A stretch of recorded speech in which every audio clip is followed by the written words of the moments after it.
नमो बुद्धाय।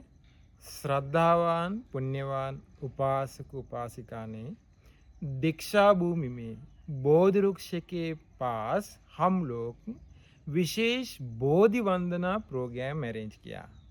इस महीने में 28 तारीख शाम में 6 बजे सभी लोग आ जाइए बोधि वृक्ष के पास दीक्षा भूमि में। अभी बनते लोग भी, उपासक उपासिका लोग भी आएगी प्रोग्राम के लिए।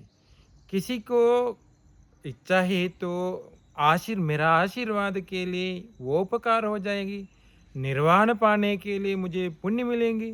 जैसे कुछ इच्छा है तो किसी ने बीमार हुआ तो किसी को आयु वर्ण सुख बल जैसा कुछ चाहे तो सब कुछ मिलने वाले बोध वृक्ष अपना भगवान बुद्ध जी जैसा है। इसलिए भगवान बुद्ध जी को पूजा करके, बोध वृक्ष को पूजा करके अपना जीवन को पुण्य कमाने के लिए दीक्षा भूमि में बोध वृक्ष के पास सभी लोग आ जाए 28 तारीख शाम में 6 बजे। नमो बुद्धाय।